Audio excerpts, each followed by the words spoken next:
नमस्ते। थर्ड आई में आपका स्वागत है। शुरुआत हर दिन की तरह आज दुनिया में जो इस समय की फिगर है वो 31,38,000 लोग संक्रमित हैं। पूरी दुनिया में 2,18,000 लोगों की मृत्यु हो गई है। भारत में ये एक अगर आप ध्यान से देखिए तो भारत करीब करीब 1% ऑफ द वर्ल्ड जो लोगों को संक्रमण हुआ है उसका 1% हिंदुस्तान में हो रहा है। वहाँ पे 31 लाख, यहाँ पे कुल 31,332 लोग संक्रमित हैं अभी। और ये एक बड़ी बात मैं इसलिए कह रहा हूं कि दुनिया की आबादी के करीब हम लोग 17-18% हैं, लेकिन जब ये आया है तो हम लोग 1% हैं। हिंदुस्तान में 28 अप्रैल को 1,873 लोग संक्रमित हुए, नए केसेस आए। ये अभी तक का सेकंड हाईएस्ट नंबर है, मतलब जब से शुरू हुआ है तो ये सेकंड हाईएस्ट है। जो नीचे कर्व जा रहा था, ग्राफ जा रहा था, वो कल फिर एकदम से उठा है। और कल हिंदुस्तान में अभी तक जब से कोरोना का महाप्रकोप आया है हिंदुस्तान में, सबसे ज़्यादा डेथ कल हुई है 69 लोगों की। 69 पीपल डाइड यस्टरडे।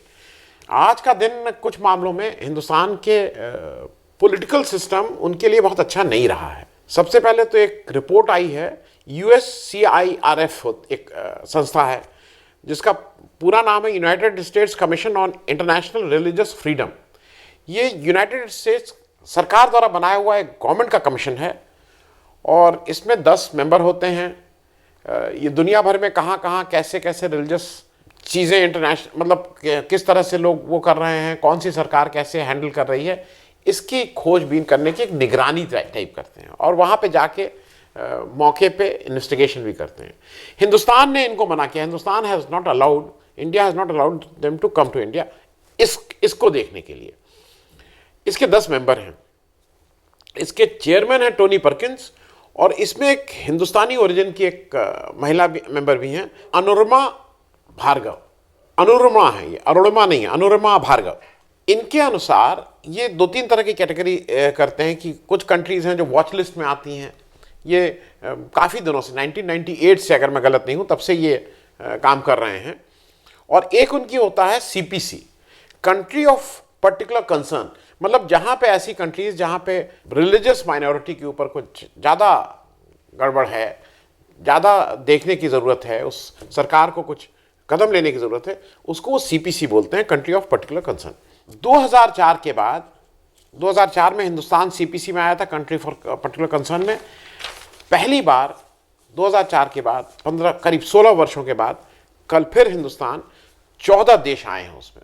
उस 14 देश में पाकिस्तान है, चीन है, नॉर्थ कोरिया है, बाकी और भी देश हैं। मतलब मैं इसलिए नाम ले रहा हूँ, ये सारे वो देश हैं जिनके यहाँ माइनॉरिटीज़ का उल्लंघन होता है। ये सबको पता है पाकिस्तान में किस ढंग से हैंडल होती है माइनॉरिटी, वो चाहे हिंदू हो, चाहे सिख हो, चाहे क्रिश्चियंस हो। किस ढंग से चीन में इनका मानवाधिकार का उल्लंघन होता है, किस तरह से। नॉर्थ कोरिया की तो बात ही कुछ कहने की ज़रूरत ही नहीं है, वहाँ तो सबको पता है क्या है।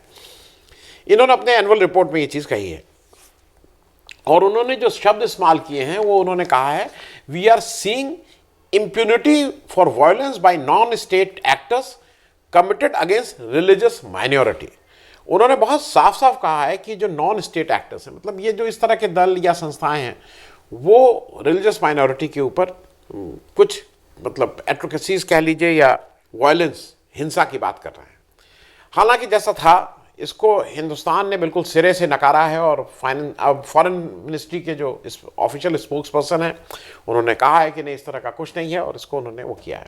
एक दो चीज़ें समझ लीजिए, जैसे हम लोग कुछ भी कहें कि ये अमेरिका वाले अपना ऐसा समझते हैं, लेकिन आप उसी अमेरिका के पास जब आपकी रेटिंग लेनी होती है तो मूडीज़ और ये सब अमेरिकन बेस्ड संस्थाएँ हैं, इनकी सोच अमेरिकन है।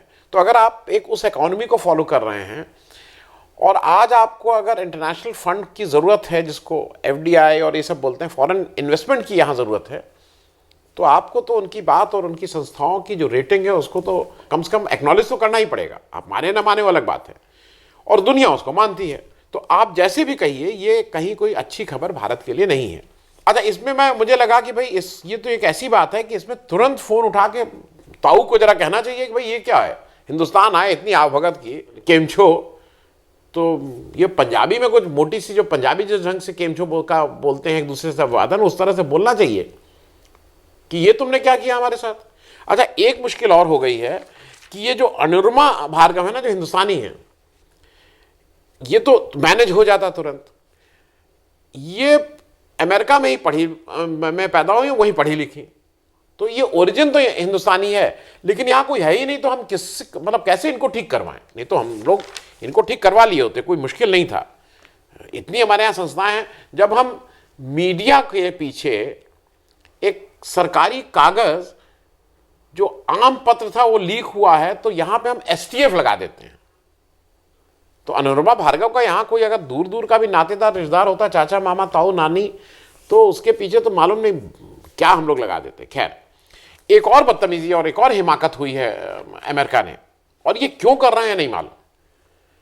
उन्होंने ट्विटर हैंडल से हमारे प्रेसिडेंट, पीएम और पीएमओ को अनफॉलो कर दिया है। ये ऐसी बात है कि जो हिंदुस्तानियों को कुछ ना कुछ तो करना चाहिए, और खास करके अमित मालवीय जी को इसमें कुछ ना कुछ करके सारे ट्रोलों को लगा देना चाहिए। मतलब जितनी जो यूनिवर्सिटी है उसका एक दो दिन, जैसे होता नहीं, कभी कभी आप प्रोडक्शन यहां के लिए बंद कर देते हैं, इन हाउस प्रोडक्शन बंद करके सारा एफडीआई की तरफ मोड़ दीजिए, मुंह ट्रम्प की तरफ। खैर, इकोनॉमी पे बात कर ले, क्योंकि देखिए ये एक बात हो रही है जिसको तो मैंने अभी तक नहीं देखा कि इसको किसी ने बहुत कहीं पे इस पर ठीक से चर्चा हुई हो। रमज़ान का महीना है, 2-3 रमज़ान के दिन निकल गए हैं, अगले 26-27 दिन बाद ईद होगी। हिंदुस्तान के 2 बड़े त्यौहार होते हैं। एक होता है दुर्गा पूजा से दिवाली तक का पीरियड, वो भी करीब वही 1 महीने का पीरियड होता है, जहाँ पे जितनी कंपनीज होती हैं, वो चाहे वॉशिंग मशीन बनाती हों, चाहे फ्रिज बनाती हों, चाहे कार बनाती हों, चाहे कपड़े बनाती हों, कुछ भी बनाती हैं, ये कंज्यूमर जितने होते हैं, इस समय बहुत सी सेल लगती हैं, लोग बहुत खरीदते हैं। जनरली ये ऐसा सीज़न है 1 महीने का, दुर्गा पूजा और दिवाली के समय, जहाँ बहुत ज़्यादा लोग पैसा खर्च करते हैं। उसी तरह से ये जो 1 महीना रमज़ान का होता है, इसमें भी बहुत पैसा खर्च किया जाता है, खाने पे, कपड़ों पे। लोग बाहर से आते हैं, साल भर बचत किए रहते हैं इस समय पैसा खर्च करने की। तो वो सारा पैसा जो खर्च होता है, उसमें बहुत सी जगहें ऐसी हैं, खास करके दुर्गा पूजा और इस समय, जिससे पूरे साल की इकॉनमी उस पर चलती है। बहुत सी कंपनीज की सेल्स फिगर उन 1 महीना दुर्गा पूजा के समय और 1 महीना ईद के समय पे वो अपना पूरा मैनेज करते हैं कि कैसे उनका होगा। इस समय अगर आप मस्जिद में, ठीक है, वहाँ नमाज नहीं पढ़नी चाहिए क्योंकि सोशल डिस्टेंसिंग की दिक्कत है, घर में पढ़नी चाहिए, तब वो सब घर में होना चाहिए। लेकिन मुझे ऐसा लगता है कि जब सारी चीज़ें खोलना है, कुछ ना कुछ अगर आप खरीदारी को क्योंकि ये एक मौका है जहाँ पे कुछ पैसा सिस्टम में आ सकता है, लोग खरीदेंगे। तो अगर उसको भी हम लॉकडाउन के चलते वो सारी दुकानें इस तरह की बंद कर दे रहे हैं, तो वो एक बड़ी खरीद का और एक बड़ी इकोनॉमी को जो थोड़ी बहुत राहत मिल सकती थी, वो कहीं ना कहीं दिक्कत होगी। तो मेरे हिसाब से जो भी पॉलिसी बने, उसको रमज़ान में, क्योंकि ज़्यादा लोग पैसा खर्च करते हैं, ये मानते हुए कुछ उसके बारे में भी सोचना चाहिए। चलते चलते बता दें भाई, 68,000 करोड़ का एनपीए था जिसको राइट ऑफ किया है पीएनबी ने। मेहुल चौकसी जी जो गीतांजलि जेम्स वाले हैं, सबसे अव्वल नंबर 1 वही रहे हैं, बोला खिलाड़ी नंबर 1। नीरव मोदी के मामा चाचा कुछ हैं। दूसरा एक और खबर आई, ये थोड़ा समझने वाली चीज़ है। रिलायंस मुकेश अंबानी की, जब इस समय, मतलब जिसको कहते हैं कि सब लोगों को ये लग रहा है कि अगला महीना कैसे चलेगा।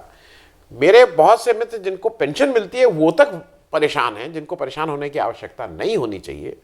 डीए फ्रीज हो रहा है। एक आदमी है लेकिन हिंदुस्तान में, जिसका नाम है मुकेश अंबानी। अभी अनाउंस किया था 15 दिन पहले एनसीडी 25,000 करोड़ का। कल अनाउंस किया है कि रिलायंस इंडस्ट्रीज का 30 साल बाद राइट्स इशू ला रहे हैं। तो या तो वो कुछ ऐसी दिव्य दृष्टि है उनके पास कि जो वो देख पा रहे हैं, बाकी लोग नहीं देख पा रहे हैं।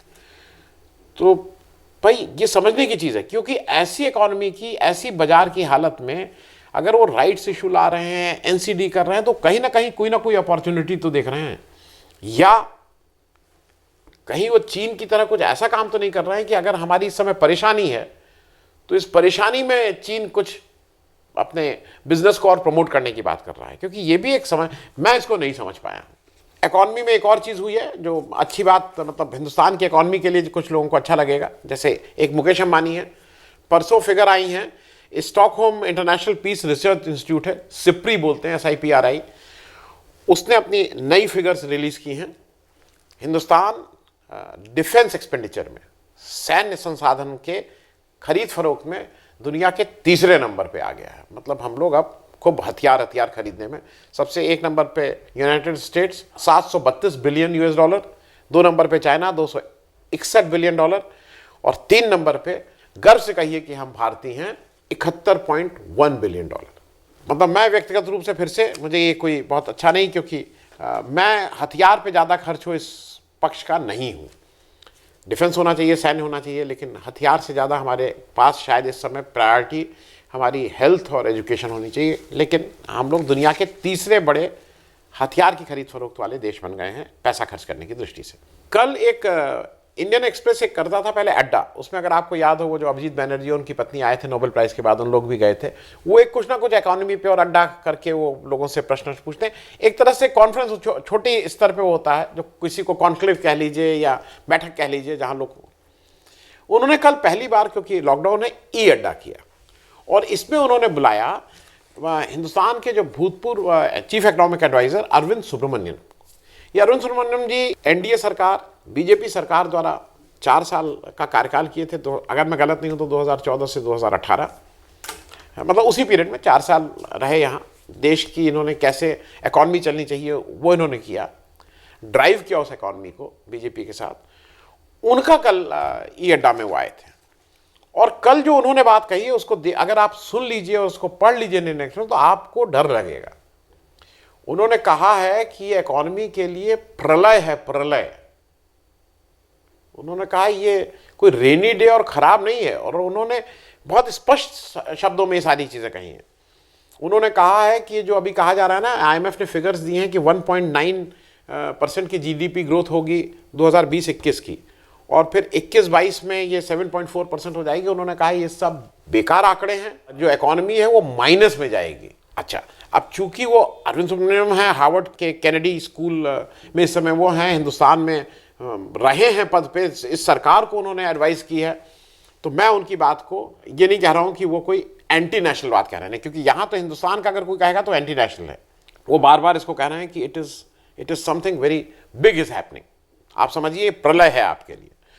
दूसरा उन्होंने कहा है कि यहां पे जो हमारा फिजिकल रिस्पॉन्स है वो बहुत खराब है। उन्होंने कहा फिजिकल रिस्पॉन्स 1% ऑफ जीडीपी है। मतलब अभी तक हमने जो भी आर्थिक चीजें कही हैं कि इस तरह से इकॉनमी को हम सुधारेंगे, वो जीडीपी का केवल 1% है। वो बार बार ये कह रहे हैं कि जो विकसित देश हैं वो अपनी इकॉनमी का कम से कम 8.5% जीडीपी का इस समय लड़ने के लिए इस महामारी से इकॉनमी में डाल रहे हैं, और वो कह रहे हैं हिंदुस्तान के लिए 5% तो मिनिमम बेंचमार्क है। इस 1% के अलावा जो अभी किया, इससे कम पे अगर कुछ कर रहे हैं तो आप सस्टेन ही नहीं कर पाएंगे। और वो उन्होंने कहा है कि नेगेटिव नहीं, वो कह रहे हैं सब्सटैंशियल नेगेटिव जीडीपी की ग्रोथ होने जा रही है। उन्होंने एक चीज और कही है, और वो ध्यान, क्योंकि वो मेरी भी मतलब समझ में आ रहा था, उसको उन्होंने वर्ड्स देके शायद क्लैरिटी ज्यादा कर दी है हमारे आपके लिए। उन्होंने साफ साफ कहा है कि ये जो आरबीआई ने अभी बहुत से मेजर्स लिए हैं, पिछले लॉकडाउन के बाद 2 बार आरबीआई ने अपने रेपो रेट्स कम किए। मतलब कहना यह है कि आरबीआई ने लिक्विडिटी बहुत ज्यादा, क्रेडिट जो है वो बहुत ज्यादा बैंक्स की कर दी है कि जो जिसपे वो कर्जा दे सकते हैं। लेकिन हो क्या रहा है कि वो जो कर्जा है वो ट्रांसलेट नहीं हो रहा है, जो कंपनीज में वो लोन नहीं ले रहे हैं लोग, वो फ्लो अभी नहीं बन रहा है। उनके हिसाब से 2 कारण हैं। एक तो जनरल एटमॉस्फेयर, मतलब आप मुकेश अंबानी जी को छोड़ के बाकी तो किसी की समझ में नहीं आ रहा है, आपके जो भी दोस्त मित्र हों जो छोटी बड़ी इंडस्ट्री चलाते हो कैसे चलाएंगे।